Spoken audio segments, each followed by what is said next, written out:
చెప్తున్నారు అంటే కూడా సార్ అది మీ మీడియాలో. ఆరోపణ, మీడియాలో మీరు చేస్తున్న మేము ఆరోపణ, లేకపోతే తెలుగుదేశానికే అధిష్టానానికి కూడా తెలిసిన విషయమా?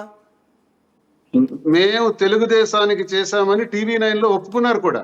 ఒకవేళ టీవీ9 అలాగే లో ఒక చేసుంటే స్టేట్మెంట్. వైసీపీ క్రమశిక్షణ చర్యలు తీసుకుని ఉండేది కదా. వైసీపీ అధిష్టానం ఎందుకు వాణి మీద చర్యలు తీసుకోవట్లేదు? అది మరి పార్టీ నిర్ణయం సార్. అది దాని మీద నేను ఇంతవరకు ఆలోచించలేదు మీరు సార్. కంప్లైంట్ చేశారా పార్టీకి? నేను చేయలేదు సార్. తెలుసు, అధిష్టానానికి తెలుసు, కానీ నేను చేయలే. అంటే అధిష్టానం తీసుకునే ఆలోచనలు ఏమన్నా ఉంది అనే సంకేతాలు ఏమన్నా వస్తున్నాయి మీకు? ఏమో సార్, ఫ్యామిలీ విషయంలో అధిష్టానం నో ఎప్పుడు నో కూడా ఫ్యామిలీ విషయం కాదు, ఇక్కడ ఫ్యామిలీ విషయమే. కానీ ఫ్యామిలీ విషయం కాస్త పార్టీకి ఇబ్బంది కలిగే విధంగా వాణి Yes. ప్రయత్నం చేశారని చెప్తున్నారు. అంటే మీరు అందుకు టెక్కల్లో ఓడిపోవటానికి వాణినే కారణమా? అంటే వాటమికి పలు కారణాలు ఉన్నాయి సార్. ఈసారి పార్టీ అన్నది టీడీపీకి ఓ వేవ్ నడిచింది, కూటమికి. ఉమ్, ఆ వేవ్ లో అందరం పోతాం. కానీ ఇక్కడ వాణి చాలా ప్రయత్నం చేసింది నా వాటమికి. నాకు 34,000 ఓట్ల తేడాతో ఓడిపోయాను సార్. ఉమ్, ఆ వాటమిలో వాణి ప్రయత్నం వల్ల ఒక 3 నుంచి 4,000 ఓట్లు ఉంటాయి. ఉమ్. కష్టంగా ఉంటాయి.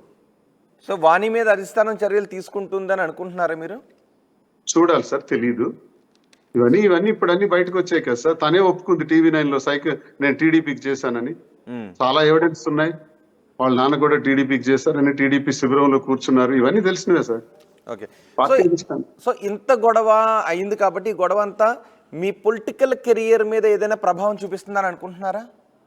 చూపిస్తుంది సార్, కష్టంగా చూపిస్తుంది. ఎందుకంటే ఒక దుష్ప్రచారం జరిగిన తర్వాత వాస్తవాలు ఏంటి అసలు ప్రజలు అర్థం చేసుకునే వరకు కొంత ప్రభావం చూపెడుతుంది సార్. నేనేం చేస్తానంటే జరిగిన నష్టాలన్నింటినీ కూడా ప్రజలకు తెలియజేశాను కాబట్టి, మళ్ళీ ఇవన్నీ సెటిల్ అయిన తర్వాత ప్రజల వద్దకే పోయి నా సమస్యలన్నీ మాట్లాడిన తర్వాత వాళ్ళే న్యాయ నిర్ణేతలు, వాళ్ళే దీన్ని సరిదిద్దగలుగుతారు సార్. తప్పకుండా మళ్ళీ నేను రీఛార్జ్ అవ్వగలుగుతాను, నాకు ఆ నమ్మకం ఉంది sir. Right, thank you very much Srinivas గారు. ఆర్టీవీకి అందుబాటులోకి వచ్చి చాలా విషయాలు మాతో పంచుకున్నారు. త్వరగా మీ సమస్య పరిష్కారం కావాలనే కోరుకుంటూ ఉన్నాం. అండ్ ఇప్పటివరకు వచ్చిన కాల్స్ కూడా మీకు సపోర్ట్ చేస్తూ ఎక్కువ కాల్స్ వచ్చాయి.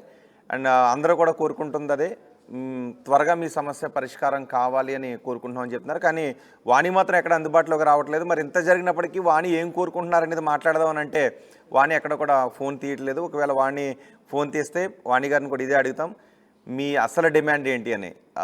మీరు అంటున్నట్టు ఒక్కొక్కసారి మీతో నేను లైవ్ లో ఉండేటప్పుడు మీరు చాలా సార్లు ప్రయత్నించారు, 10-12 సార్లు ప్రయత్నించారు, లిఫ్ట్ చేయలేదు. ఒకసారి ఆన్సర్ చేసి కట్ చేశారు. సో ఇప్పుడు వాణి అసలు డిమాండ్ ఏంటి అని. టెక్కల నుంచి వెళ్ళిపోమనే డిమాండ్ అయితే మీరు ఎట్టి పరిస్థితుల్లో టెక్కల నుంచి బయటకు వెళ్ళే ప్రసక్తి లేదు, ఆ ఇంట్లో నుంచి బయటకు వెళ్ళేది లేదు, ఇల్లు కూడా ఇచ్చేది లేదు sir.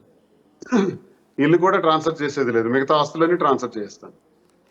Thank you very much Srini గారు. 90% ఆస్తులు ఇచ్చేయడానికి రెడీగా ఉన్నాను, కానీ ఒక్క ఇల్లు తప్ప ఇల్లు నాకు ఉంచండి అని అంటున్నారు. టెక్కల నుంచి మాత్రం వెళ్ళను అని అంటున్నారు. సో మరి ఈ సమస్య ఎలా పరిష్కారం అవుతుందనేది చూడాలి. త్వరగా పరిష్కారం కావాలని కోరుకుంటున్నాను శ్రీనివాస్ గారు. ధైర్యంగా ఉండండి. ఇవి శ్రీనివాస్తో ఆర్టీవీ స్పెషల్ ఇంటర్వ్యూ విశేషాలు. తాజా సమాచారం కోసం చూస్తూనే ఉండండి ఆర్టీవీ.